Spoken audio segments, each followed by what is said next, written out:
Welcome back, AnnMarie. It is so good to have you back on Third Eye Talks. And this is one of my favorite, I'm not going to be biased, but it's one of my favorite recordings every year. Thank you for being here. I am honored, as always. I just love connecting with you and your community. I'm so grateful. Same, same. So we're talking nine energy this year, 2025. And I know that you and I have spoken offline about what this energy will be about, but for the listeners who maybe haven't gotten access to that information, can you go a little bit into what a 9 year is really all about? Yes, absolutely. So I love talking all things numbers and energetics. I am just honored again to be having this discussion and to talk about the number nine because I love it. And I might love it because I have a lot of it in my energetic code, but I also love it because it's the end of a manifestation cycle and it gives us this opportunity to pause, reflect, and celebrate. There is so much that has happened in the last 9 years that has got us to this place. There's a lot that's happened in 2024 that has got us to this place, but this is the end of a 9 year manifestation cycle. And so to me, it always feels like graduation day energy where we get to really look back at all of the amazing things that we have done, everything that we've been able to accomplish, also own the not so great aspects as well, and look at what we really don't want to bring with us into this new year, into this new manifestation cycle. And then also this opportunity to go, okay, what's next? Which can be a little bit scary, having the world as your oyster, but it's incredibly powerful to be able to just really anchor into some new intentions and see what else we can manifest in this one beautiful life that we have. Wow. It does sound like an exciting year. I love that you said graduation day energy, which when you really think about graduation day in the context of like real life, you're exhausted and you're Mm-hmm. ready to graduate, but also you're very grateful and you're like, wow, I can't believe that I made it here. So I love that analogy of the feeling of nine energy being a little bit about that. So Mm-hmm. you touched on some topics, some themes, a little bit of a theme about what the year is going to be, but tell me what is like one thing that we can do to make sure that we're flowing with the energy of the nine instead of against it? Is there any one thing that you can think of that we can embody, embrace, that will help us just navigate it much more easily? Mm-hmm. Well, the theme that really is sitting with me in my heart for 2025 is rise up from the shadows and lead with light. A new day is upon us. Hmm. This dropped in hard and heavy, if I'm being honest, with my spiritual support team. And when I really sit and think about and feel about what that means, there's this invitation and call to step into higher levels of heart conscious leadership, meaning transformational growth, and accepting that a part of that means going through the depths, going through the shadows, honoring the not so great parts of ourselves, loving up on the not so great parts of ourselves, going into those darker spaces to cultivate and call in what's left to be healed in our hearts, what wants to be brought into the light and felt, because we have to feel it in order to heal it. And how can we love up on all of it in order for us to actually shine brighter than ever before? And so, what that looks like for us is more authenticity, more vulnerability, more honesty with truths in our lives and in our business, if you're a spiritual entrepreneur like myself. And not just that, not just the awareness piece, but being willing to be vulnerable with it all and share our stories. Because as you mentioned, you use the word exhausted, like graduation day is very exhausting because Yes. it's taken a lot of hard work in order for us to get here. And we often get to these places, and sometimes the journey has felt so alone. When I worked in the educational system, I'll never forget. throughout the entire year. I'm like, these students don't appreciate what we do. And then it was graduation day, and we'd get bombarded with gifts and letters and notes and cards and hugs and these words of appreciation of everything that we've done in order to help and support their growth. And I would say that's one thing that we don't do very well as humans. Like, we should be celebrating and loving up and, expressing appreciation and gratitude, but it starts with ourselves first. And Mm. when we get to that place, then be able to openly and vulnerably, and not sharing the things that, are still hurting, that still require some work and some love, but those things that we have really healed, for lack of a better term, like that we've really let go of, that we've really forgiven, that we've released, and share those stories with other people. So that way others don't feel so alone, that they know that they are not walking this path by themselves, that there's other people beside them. And I really overemphasize this because the nine energy is to be of service energy. It's humanitarian energy. It loves generosity because it has so much to give. Because again, it's walked that path of all the other numbers. It's so wise and enlightened, and it has done that hard work. And so it's really important for us to share all of that. Mm. It sounds like such yummy energy. I'm actually excited to Good. embrace it because it sounds like just beautiful energy for you to look back. And I'm a Mm-hmm. Cancer. I always love looking back. I live partly in the past. Right. So I love looking back and being like, wow, how much can happen in a cycle of manifestation, like you said. Now, hearing that energy, I feel like there are going to be people who have an easier time with it than others. But are there specific ruling numbers that might have an easier or harder time acclimating to this energy? Good question. I feel that anybody who has a lot of 3, 6, or 9 energy, they're going to relate because that 9 energy sits in the mental plane of the energetic grid. And so all of them are the overthinkers, the Judgy McJudgertons. They know how to be overly critical of themselves and other people when gone unchecked. They're the ones that can get stuck in analysis paralysis. They really want things to be perfect. And so, it's hard to say because it all depends on if an individual has done work on themselves and has learned to love themselves. If they have been doing that work, then they might experience a little bit more flow and ease with this. If it's somebody that hasn't, it could hit them like an absolute ton of bricks because the 9 energy is reflective. When we look at it from a mathematical standpoint, anytime, say, for example, you're adding numbers together and 9 is a part of the equation, it will reflect back that original number. So, for example, 7 plus 9 is 16, 1 plus 6 is 7. So you're just removing the 9. So it's an immediate reflection. So what's going to be difficult about it is the 9 will hold a mirror up to ourselves to the things that we've avoided and ignored. So if you're somebody who is an avoider and ignores the difficult things, then Mm. you won't have an opportunity in 2025 to skip over it or to spiritually bypass it or to not do anything about it. I think I gave an analogy in your community the other day where it's like, there's that junk drawer and it's wanted to be cleaned out and cleared out for a really long time. But who wants to clean out a junk drawer? Because it's just not a fun task.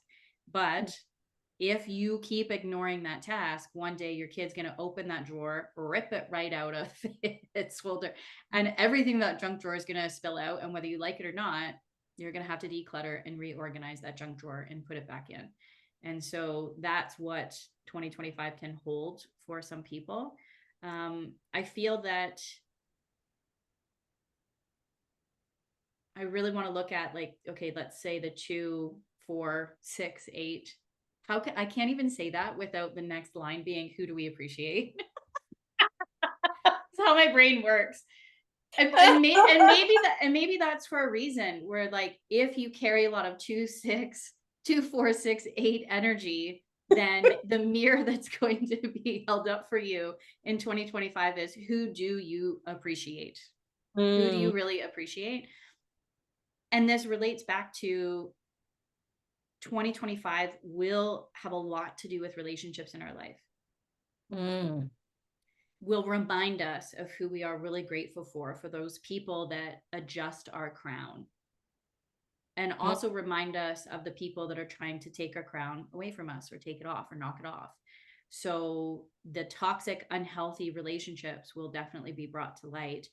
And it's an opportunity for us to, again, rise from those shadows. In order to rise from the shadows, you have to go to the shadows, mm, really admit it, bring in that awareness, admit it, accept it, and therefore you can take the next steps in that path of transformation.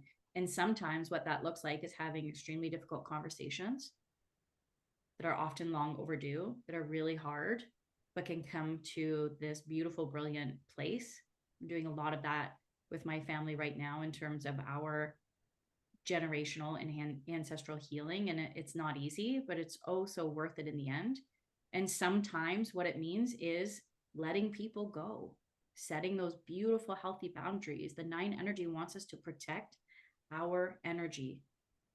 It wants us to be a guide and not fix experiences and people and opportunities, because the nine is like a lighthouse. It's not meant to shine bright all the time. It is meant to rise and shine, but it is not meant to shine 24/7. So we need to, again, pause, rest, recharge, nourish, practice self love, self care, self compassion, self leadership, bring into awareness the spaces and places and people and experiences that just aren't in alignment with who it is that we are right now, but more importantly, who we want to be. Tap into that higher perspective that the nine energy brings in, that forest mm, amongst the trees energy. See that big picture and recognize, in order for me to be that next level, highest, most authentic version of myself, to reach my full potential, it's going to require different energy, and that different energy is sometimes different people. mm. I feel like when you talk about nine energy, it sounds like many spiritual awakenings that happen every 9 years.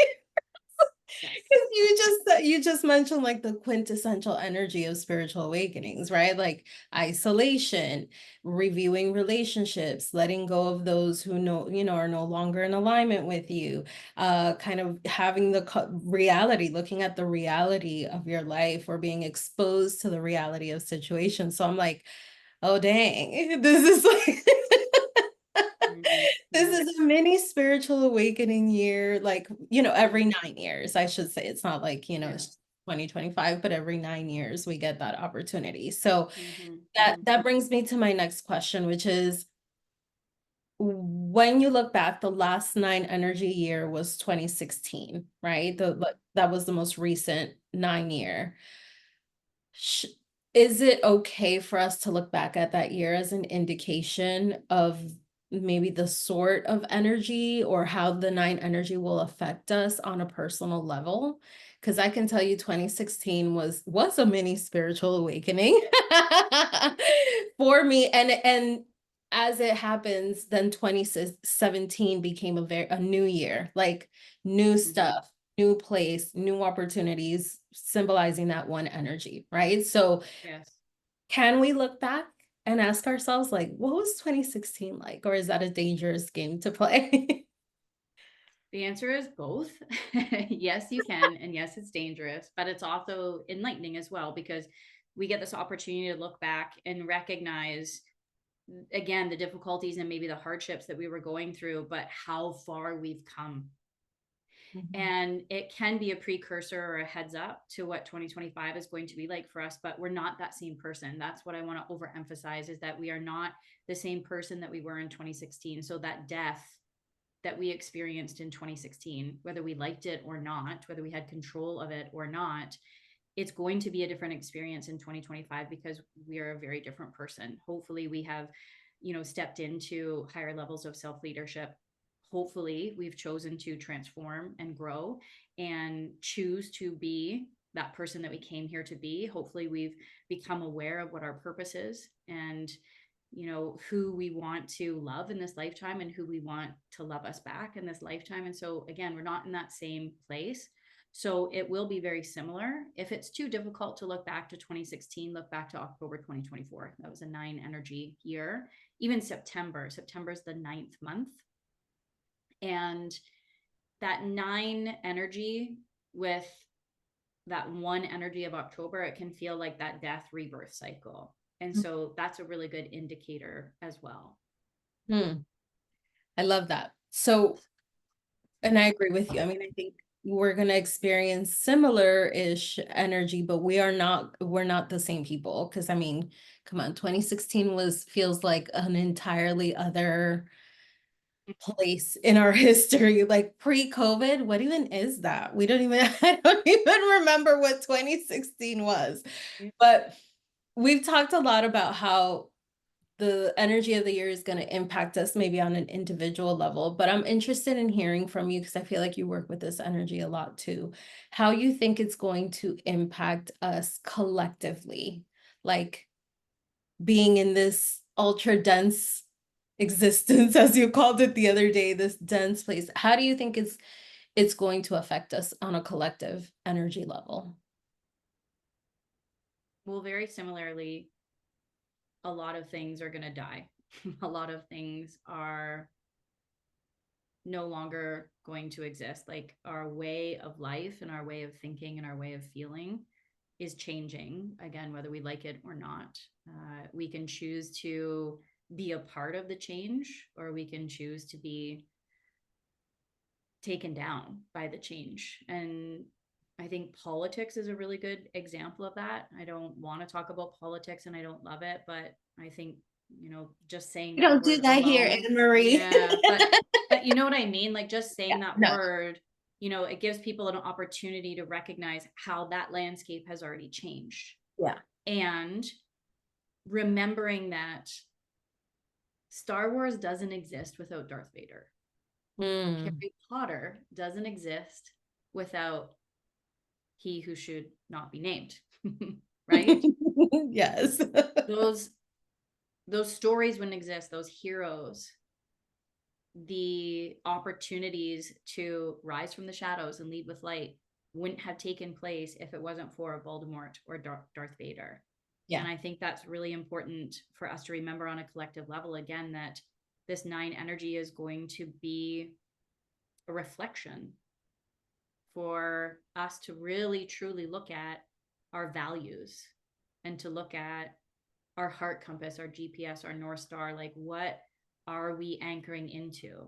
What higher vibrations or frequencies are we choosing to integrate and embody? Because we're being blasted on Earth. I trust that the galaxy, the universe, source, God, all it is, whatever you want to call it, we're protected. We are being taken care of. The universe always has our back. And one way that is happening is we're getting blasted with higher frequencies, higher vibrations on a regular basis. And it's our job. We're these little energy conductors just bebopping around on Earth. And our job is to feel into that new frequency, feel into that new energy, and really anchor it here in Earth School, really bring it here into Earth School. So collectively, there will be a lot more awakenings. As you said, a lot more people are going to wake up. For those of us who have already done that work and grown and have tapped into enlightenment and awakening energy, we still have work to do. I'm not saying that we are, above any of this or better than or special, but it is our responsibility ultimately to support those who are new to their journey, to guide them to what it looks like to actually embody these new vibrations and these new frequencies. And we do that through our heart conscious leadership style. We do that by walking the talk. We do that by navigating conflict in a very different way than we have before, by choosing to respond and react to situations in a different way than we ever have before. And we do that by disrupting the status quo. One thing that often gets misunderstood in terms of heart conscious leadership is that we're all supposed to agree with each other and love and light and kumbaya and hold hands. And it fucking isn't that at all. It is about challenging the status quo and disrupting things that are no longer in alignment with the highest good for all. And Mm. so arguing or hating or disagreeing to a point of never talking to another person because they have a different value system or because they think a different way or because they feel a different way, that's not going to fly anymore. It doesn't fly anymore. That is not the Aquarius unity energy that we are in. It is also the year of the snake, which is really freaking cool, in my opinion, that Mm-hmm. we have this nine energy that is about shedding layers, energetic layers, but we have the snake that's coupled with that nine energy to amplify it, to absolutely blow all of this energy out of the water. So there's going to be a lot that we cannot possibly predict. I mean, I love forecasting because it is a little bit like a crystal ball, but it's not perfect or accurate. But again, just understanding a little bit of this, hopefully, the more we can share this with people, the more understanding they'll have and the more prepared that we can be for it. And we prepare for it by taking care of ourselves, period, full stop, end of story. Take care of ourselves.